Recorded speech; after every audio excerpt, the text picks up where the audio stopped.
Ayun, mayroon na naman tayong panibagong gagawin radiator mga kababayan. Radiator ito ng pampasadan git. Ang naging problema dito mga kababayan, mayroon siyang butas dito. At saka ito pinapapalitan ng may-ari kasi maliit yung tubo, maluwag yung hose niya. Ito ang papalit natin mga kababayan. Sakto lang ito dun sa hose niya kasi maliit talaga ito. Pero bago ang lahat mga kababayan, huwag niyong kalimutang mag-subscribe sa aking munting YouTube channel. At paki-like and share na rin mga kababayan ko.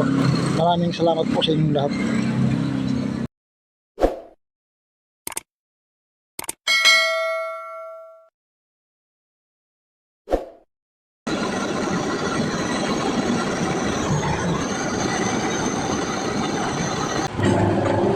Nilagyan nila ng epoxy, hindi rin siya tumigal. Bumigay din agad yung epoxy.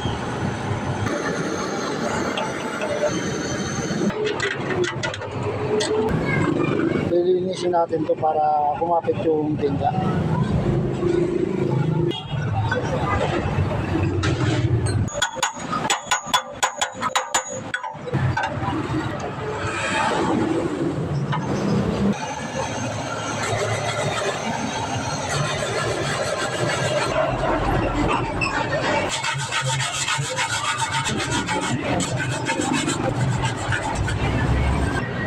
Pagkatapos natin linisan mga kababayan, lagyan natin siya ng panibagong tinga. Yun ang pinaka-bombo niya. Ganoon din dun sa tubong ilalagay natin dyan. Lalagyan din natin ng tinga para madali siyang hinangin.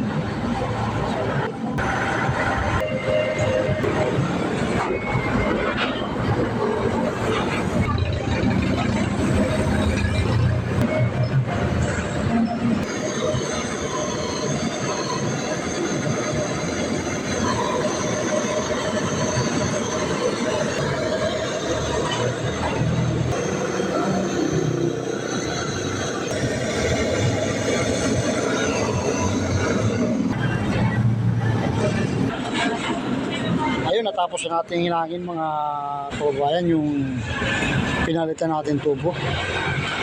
Ngayon naman lalagyan natin ng tubig para siguraduhin natin wala siyang leak dito sa ating hininang.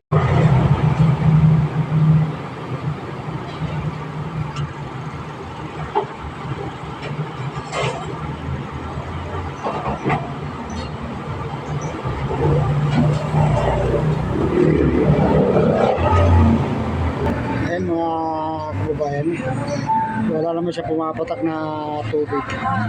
Ibig sabihin wala siyang takas doon sa ating hininang. Okay mga kababayan.